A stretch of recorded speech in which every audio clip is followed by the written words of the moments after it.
బస్సును ప్రారంభించి ఆ బస్సులో మా తోడబుట్టిన ఆడబిడ్డలను అందరినీ బస్సు ప్రయాణంలో తీసుకెళ్ళి జాతికి అంకితం చేసినాం. ఆనాటి నుంచి ఈనాటి వరకు 10,500 కోట్ల రూపాయలు మా ఆడబిడ్డల కోసం ఆర్టీసీ కార్పొరేషన్కి ఈరోజు రాష్ట్ర ప్రభుత్వం చెల్లించింది. ఇక్కడున్న మా అక్కల్ని ఆలోచన చేయమంటున్నా. 2023 డిసెంబర్ 9 తర్వాత ఎక్కడైనా ఏ బస్సులో అయినా ఏ ఆర్టీసీ కండక్టర్ అయినా ఒక్క రూపాయి కానీ ఒక్క పైసా కానీ మిమ్మల్ని టికెట్కు పైసలు అడిగిండా? మీరు ఆలోచన చెయ్యండి. అడుగుతుండ్రా అక్క? ఎవరైనా అమ్మగారింటికి పోయినప్పుడు అడిగినరా? అమ్మవారి దర్శనానికి పోతే అడిగినరా? హైదరాబాదు నగరానికి వస్తే అడిగినరా?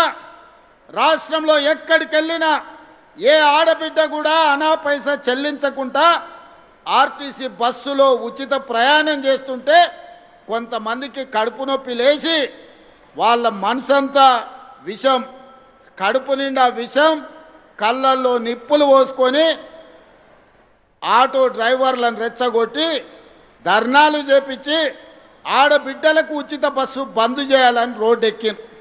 నేను ఆ పిలిపించిన మా అక్కలకు, అక్క ఎవ్వడు రోడ్డు ఎక్కితే వాళ్ళ ఇంట్లోండే ఆడబిడ్డ బువ్వ బంధు పెట్టుర్రి, సలాకి కాల్చి వాతలు పెట్టుర్రని ఒక్క దెబ్బకే అర్థమైంది. మా అక్కలందరూ తయారైనరు.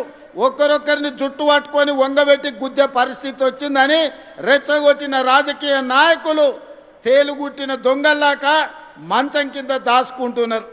ఇవాళ వాళ్ళ బాధ ఏందో నాకు అర్థమవుతలేదు. మా పిల్లలు చదువుకోనికే మంచిగా పోతున్నారు.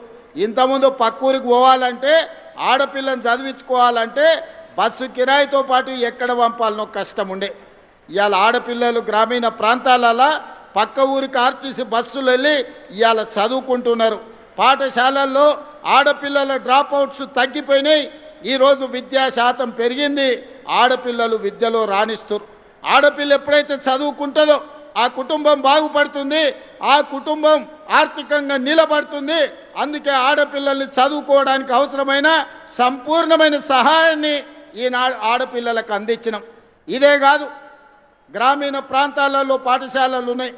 గతంలో కాంట్రాక్టర్లకు ఇచ్చేటోళ్ళు చిన్న చిన్న పనులు ఉంటే మెయింటెనెన్స్ ఎవరికో ఇచ్చేది.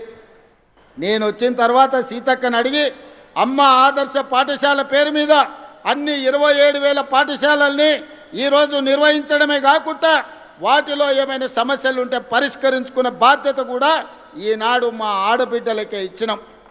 ఇదే కాదు, ఇవాళ పాఠశాలల మధ్యాహ్న భోజనానికి అవసరమైన సరఫరా చేయాల్సిన నిత్యావసర వస్తువులను ఈరోజు ఆడబిడ్డల ద్వారానే సరఫరా చేపించే పరిస్థితి తీసుకొచ్చినాం.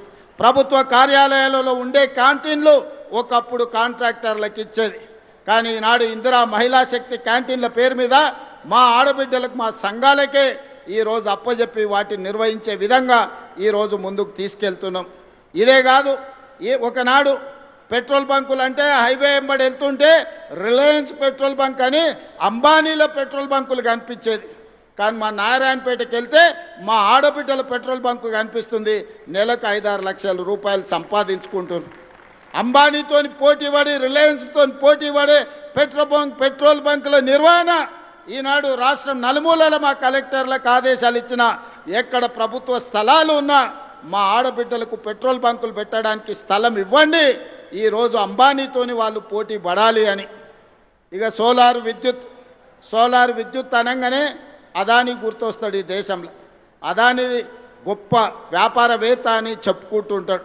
అట్లాంటి అదానీతోని 1000 మెగావాట్ల సోలార్ విద్యుత్ ఉత్పత్తి చేసే వ్యాపారాన్ని మా ఆడబిడ్డలకిచ్చి విద్యుత్ శాఖతో ఒప్పందం చేపించి మా